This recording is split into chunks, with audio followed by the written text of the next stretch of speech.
One Audio Pro 10, tai nghe DJ bán chạy nhất Amazon, siêu bền, phần dây có thể thay thế với đệm tai êm ái, âm thanh chuẩn Hi-Res với nhịp bass sống động và màng loa 50mm.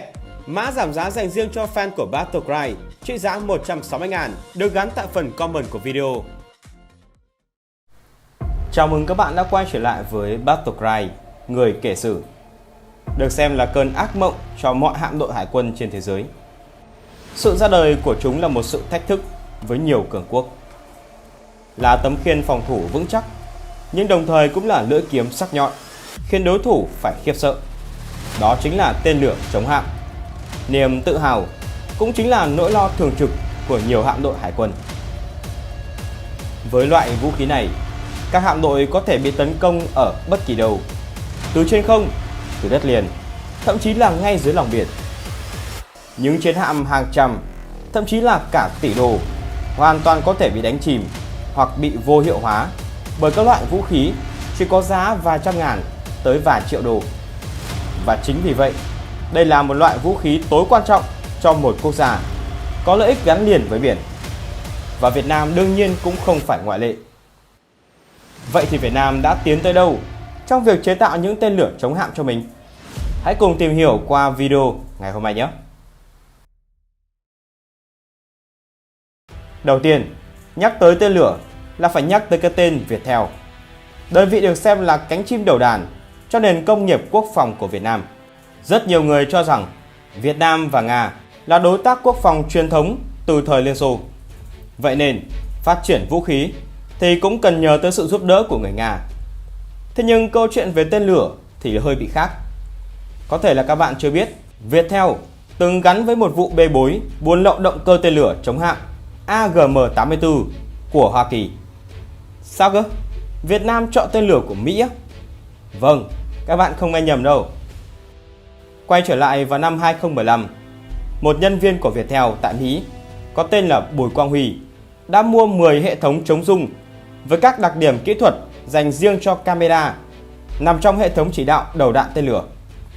Đây là một hành vi bất hợp pháp vì chưa có giấy phép xuất khẩu. Theo chia sẻ của ký giả Mark Harris, người đã trực tiếp phỏng vấn Bùi Quang Huy, cho biết sau phi vụ ở trên, ông đã bị đưa vào tầm ngắm của cảnh sát Hoa Kỳ. Năm 2016, ông Huy tiếp tục chủ động liên lạc để bắt đầu thương lượng làm ăn với một công ty Hoa Kỳ có tên là Sandia Technical nhằm mua 11 động cơ J402 CA400 dành cho tên lửa chống hạm AGM-84. Ngày mùng 9 và mùng 10 tháng 5 năm 2016, hai bên đã ký kết giấy tờ. Đại diện của phía Viettel đã chuyển cho Sandia một khoản tiền trị giá 20.000 đô đặt cọc, dù vẫn chưa có giấy phép xuất hàng về Việt Nam. Tới ngày 26 tháng 10 năm 2016, cảnh sát Mỹ đã bắt giữ Bùi Quang Huy với cáo trạng hai tội danh hình sự nghiêm trọng, đó là buôn lậu trái phép và xuất khẩu trái phép khí cụ quốc phòng. Phiên tòa chính thức của vụ việc này kết luận rằng Bùi Quang Huy đã nhận tội buôn lậu trái phép. Theo văn kiện kết án, ông Huy nói rằng ông làm việc theo chỉ đạo của chủ lao động của ông. Viettel yêu cầu ông phải mua được động cơ này và gửi nó về Việt Nam. Tuy nhiên, theo điều tra của Hoa Kỳ sau đó cho biết, đây là hành động mang tính cá nhân của ông, chứ không phải từ Viettel. Tháng 10 năm 2017 đã bị tuyên án 12 tháng và 1 ngày giam bởi Tòa án Liên bang khu vực New Mexico. Chấp hành xong bản án, ông bị trục xuất về Việt Nam. Và gần như năm nào các trang báo của nước ngoài cũng đào lại cái vụ này và đặt ra khá nhiều nghi vấn. Thứ nhất, 10 hệ thống chống rung nằm trong hệ thống chỉ đạo đầu đạn tên lửa đã đi về đâu? Thứ hai là có bao nhiêu động cơ tên lửa AGM-84 đã được Bùi Quang Huy buôn lậu và số đó thì cũng đi về đâu? Và thứ ba, động cơ đằng sau đó thì vẫn còn là một nghi vấn. Các nhà báo thì cho rằng khí tải quốc phòng là một mặt hàng khó tiêu thụ và rất kén người mua. Nếu là buôn lậu thì bên mua nhiều khả năng phải là một công ty quốc phòng. Đã có nhiều nghi vấn cho rằng Bùi Quang Huy thực chất là một điệp viên của Việt Nam và việc điều tra là nhằm xoa dịu sự căng thẳng Việt Nam và Hoa Kỳ. Chỉ 2 tuần sau khi Bùi Quang Huy bị bắt, phía Hoa Kỳ đã tuyên bố xóa lệnh bán vũ khí sát thương cho Việt Nam và xúc tiến quan hệ quốc phòng. Nói chung là cho tới nay thì vẫn còn rất nhiều dấu hỏi về vấn đề này. Trở lại với con đường phát triển tên lửa chống hạm của Viettel. Như chúng ta đã biết, ngay từ đầu năm 2000, Việt Nam đã đưa hải quân và không quân tiến thẳng lên hiện đại nhằm đối phó với tình hình phức tạp ngoài Biển Đông. Nếu các bạn đã từng xem video trước đây của kênh làm về vấn đề hải quân thì sẽ biết hiện nay Hải quân Nhân dân Việt Nam vẫn còn khá nhiều lỗ hổng, cho nên vẫn phải phụ thuộc nhiều vào lực lượng phòng thủ bờ biển, với xương sống là các hệ thống tên lửa chống hạm. Một số loại tên lửa chống hạm mà Việt Nam đang trang bị và đã công bố có thể kể tới như KH-35 Urane, 3M54 Club, P-15, P-35, P-800 Onyx. Có thể thấy rằng tất cả các loại vũ khí trên đều có nguồn gốc từ Nga hoặc là Liên Xô. Nếu xét về thông số kỹ thuật, KH-35, 3M54 và P-800 đã quá nổi tiếng trên thế giới khi chúng đều đã chứng minh được sức mạnh của mình trên chiến trường như tại Trung Đông hay gần đây nhất là Ukraine. Còn với P-15 và P-35 là các loại tên lửa được Liên Xô viện trợ cho Việt Nam vào những năm 70 hay những năm 80 nhằm đối phó với mối đe dọa khi đó là từ phía Trung Quốc. Đây đều là các loại tên lửa đã ra đời từ thời chiến tranh lạnh, nên đặc điểm chung của chúng là to, nặng và có đường bay dễ đoán, dễ bị đánh chặn. Tuy nhiên thì chúng lại có sức công phá rất lớn, đem theo loại đầu đạn nặng tới 500 hoặc 800 kg, có thể đánh chìm một khu trục hạm chỉ bằng một phát bắn. Điều này đã được chứng minh trong cuộc chiến tranh 6 ngày năm 1967. Hai tàu Comar của Ai Cập đã dùng tên lửa P-15 xé đôi tàu khu trục hạm Elite của Israel. Tuy nhiên thì thời đó đã qua lâu rồi. Giờ đây, các tên lửa chống hạm không chỉ phải đối phó với những hệ thống phòng không tiên tiến, mà còn phải đối phó với những hệ thống tác chiến điện tử cực mạnh, có thể khiến chúng bị đánh trượt mục tiêu. Vậy nên, Việt Nam đã lên kế hoạch dần dần loại bỏ các loại vũ khí cổ lỗ sĩ này. Đương nhiên là theo hướng vừa đi mua, vừa nghiên cứu chế tạo. Nhắc tới đây, nếu ai đam mê tìm hiểu về quân sự, chắc chắn là đã nghe tới hai cái tên là VCM-01 và KCT-15. Ngay từ năm 2014-2015, báo chí thế giới đã có nhiều đồn đoán về việc Việt Nam đang chế tạo tên lửa chống hạm nội địa bằng cách sao chép tên lửa KH-35 Urane của Nga. Một nguồn tin khác trên các phương tiện truyền thông cho rằng KCT-15 là định danh cũ của các dự án phát triển tên lửa chống hạm của Việt Nam trước khi nó được chuyển giao cho VTX tiếp quản và đổi tên thành VCM-01. Tuy nhiên, KCT-15 thì chưa bao giờ là tên gọi cho bất kỳ một dự án phát triển tên lửa nào do Việt Nam hoặc là Viettel thực hiện. Và trên thực tế, KCT-15 được biết đến là một đề án nhằm nghiên cứu đảm bảo kỹ thuật cho tên lửa KH-35. Sự nhầm lẫn đó được cho là đã xuất hiện khi truyền thông chụp được tấm ảnh của một mô hình tên lửa nhìn giống KH-35 và được dán nhãn là KCT-15. Tuy nhiên, nó chỉ là một mô hình nhằm phục vụ cho quá trình đào tạo và bảo dưỡng cho tên lửa KH-35 và hoàn toàn không liên quan tới dự án phát triển tên lửa hành trình nào của Viettel. Về hình ảnh của VCM-01 thì các bạn có thể tìm thấy nhan nhản trên mạng xã hội. Thậm chí là ngay cả Bộ Quốc phòng Việt Nam cũng đã công bố rồi, chỉ là chưa cho biết thông số kỹ thuật mà thôi. Năm 2019, những hình ảnh đầu tiên của VCM-01 đã được công khai. Mô hình được công bố trong một phóng sự của kênh Quốc phòng Việt Nam đã cho thấy rằng VCM-01 có hình dáng tương tự như KH-35 và thông tin in trên thân của mô hình này cho thấy nhà máy Z189 đã tham gia vào quá trình phát triển và sản xuất tên lửa này. Trên thực tế, Z189 đã tham gia sản xuất bệ phóng KT-184 cho tên lửa KH-35 của Hải quân Việt Nam. Vì vậy, nhiều khả năng Z189 cũng sẽ sản xuất bệ phóng và gia công phần vỏ cho VCM-01. Trong phóng sự của Quốc phòng Việt Nam, vào ngày 10 tháng 11 năm 2022, phương tiện mang phóng được tiết lộ là một xe phóng mang 4 tên lửa. Hiện có hai phiên bản xuất hiện trên truyền thông là bản xe mang ống phóng tròn và bản xe mang ống phóng vuông. Hai khí tài này xuất hiện trong giải bắn súng quân sự các nước ASEAN lần thứ 30 vào năm 2022. do Việt Nam tổ chức tại trường bắn Miếu Môn, Hà Nội. Ngoài ra thì đây cũng là dịp để các nước trưng bày sản phẩm khí tài quốc phòng do nước mình chế tạo với bạn bè quốc tế. Việt Nam đã công bố chính thức một mô hình hệ thống tên lửa phòng thủ bờ biển hoàn chỉnh cho bạn bè quốc tế chiêm ngưỡng. Còn về phần hình ảnh, dù không công bố cụ thể, nhưng dựa trên hình ảnh đó, ta có thể thấy nó giống hệt mẫu KH-35 Urane của Nga. Vậy thì nước Nga liệu có đánh bản quyền gì về việc Việt Nam sao chép công nghệ của họ không? Câu trả lời là không. Theo tờ Sputnik, các chuyên gia quân sự của Nga cảm thấy mừng cho Việt Nam. Theo chuyên gia quân sự Nga, Vladimir Kanozov bình luận, nếu bước chân đầu tiên của ngành công nghiệp quốc phòng Việt Nam trong việc tạo ra vũ khí phòng thủ ven biển thành công và các công việc được tiếp tục, thì chúng ta chỉ có thể vui mừng cho Việt Nam. Họ đã đi theo con đường tương tự mà Ấn Độ đã thực hiện với tên lửa BrahMos. Một câu hỏi đặt ra đó là tại sao Việt Nam lại chọn KH-35 Urane để nội địa hóa? Theo ý kiến của mình thì có một số nguyên nhân sau đây. Thứ nhất, đây là loại tên lửa Việt Nam có nhiều nhất trong kho. Theo Viện Nghiên cứu Hòa bình Quốc tế Stockholm, cơ quan luôn theo sát những thương vụ mua bán vũ khí trên khắp thế giới, thì Nga ít nhất đã bán khoảng 400 quả KH-35 cho Việt Nam. Đương nhiên, không phải là mua trực tiếp, mà là gián tiếp qua các hợp đồng mua tàu chiến. Hiện nay, các loại vũ khí của Việt Nam đang dùng tên lửa này gồm có Monia, BPS-500, Gepard 3.9. Ngoài ra, nó còn được tích hợp lên cả máy bay. Như vậy, nếu chọn KH-35 để nội địa hóa, Việt Nam sẽ vừa đảm bảo được hậu cần, chưa kể là không cần mất thêm thời gian để thay đổi kết cấu tích hợp lên tàu chiến, vì thiết kế khí động học của chúng là giống nhau. Thứ hai, KH-35 là loại vũ khí rẻ tiền, có thể chế tạo với số lượng lớn trong một thời gian tương đối ngắn.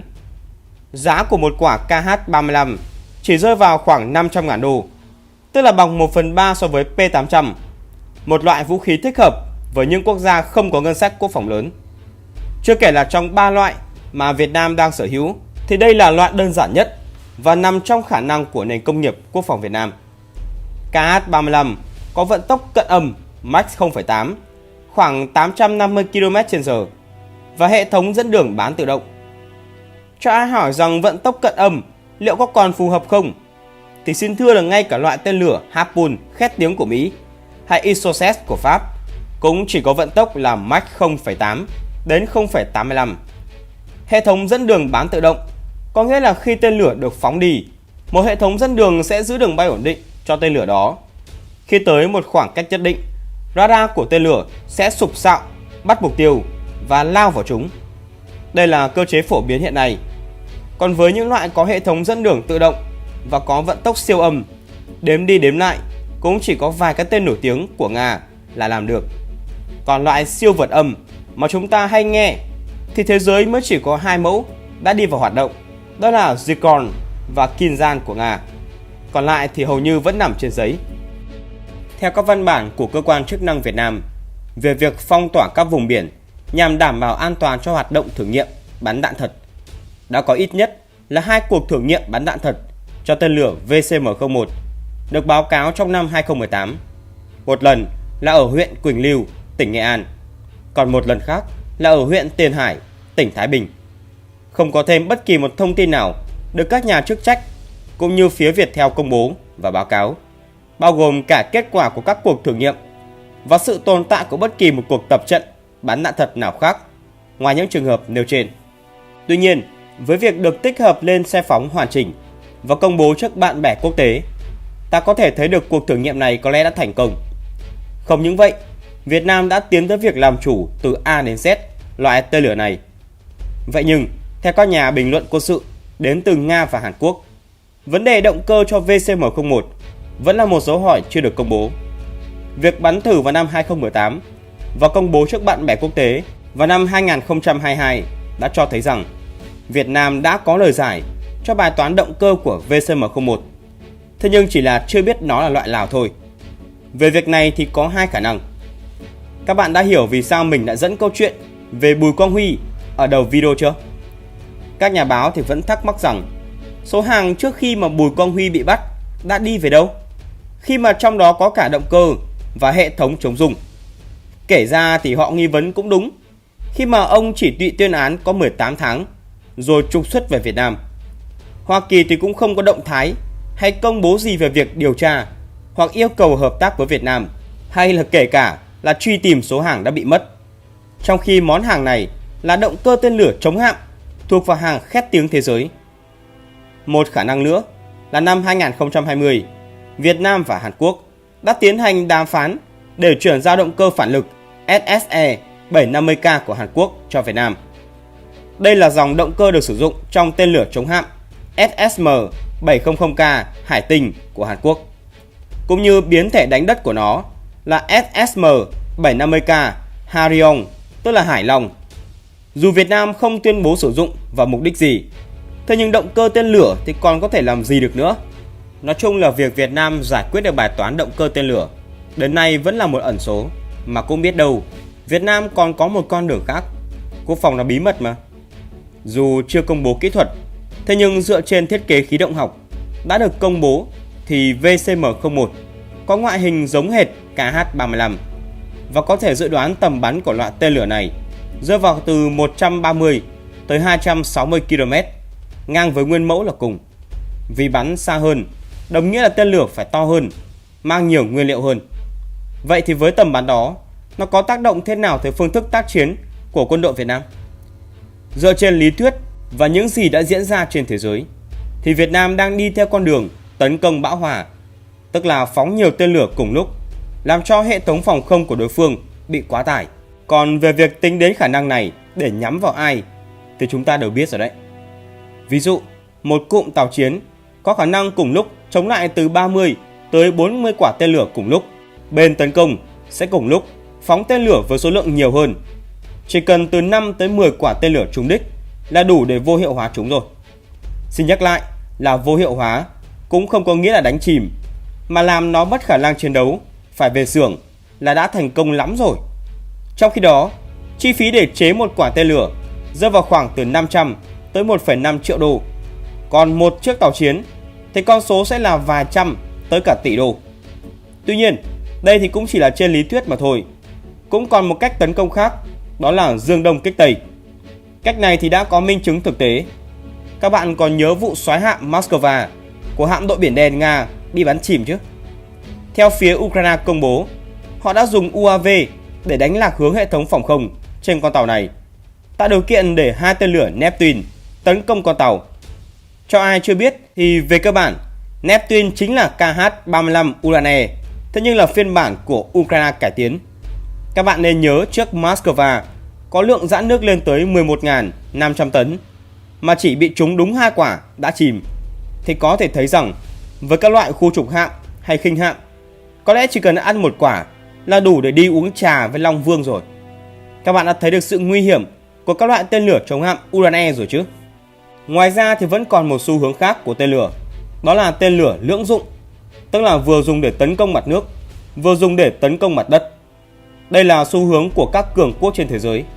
Điển hình trong lĩnh vực này chính là Nga, khi họ sử dụng P-800 đứng từ Crimea bắn thẳng vào Odessa, hoặc là trường hợp của KH-22 hoán cải, sử dụng hệ thống định vị quán tính kết hợp với một cảm biến hồng ngoại ở pha cuối, biến nó từ tên lửa đối hạm thành đối đất, dùng để tấn công các kho hậu cần của Ukraine. Với Việt Nam thì phương án giống như KH-22 là khả thi nhất, khi bản thân VCM-01 đã có hệ thống định vị quán tính. Còn về cảm biến hồng ngoại pha cuối, đến cả đầu tự dẫn là khâu khó chỉ sau mỗi động cơ tên lửa mà Việt Nam đã chế tạo được, thì việc chế cảm biến hồng ngoại là không phải vấn đề quá lớn. Mặt khác, Việt Nam đã chế tạo và nội địa hóa 9K38X sử dụng đầu dò hồng ngoại cho phòng không, tức là đã có khá nhiều kinh nghiệm trong việc này, cho nên phương án này là hoàn toàn khả quan. Trên đây là câu chuyện về Viettel và tên lửa chống hạm, ly kỳ và đầy ẩn số đúng không? Xin được nhắc lại, quốc phòng là bí mật. Những gì ta đang thấy là những gì được cho phép.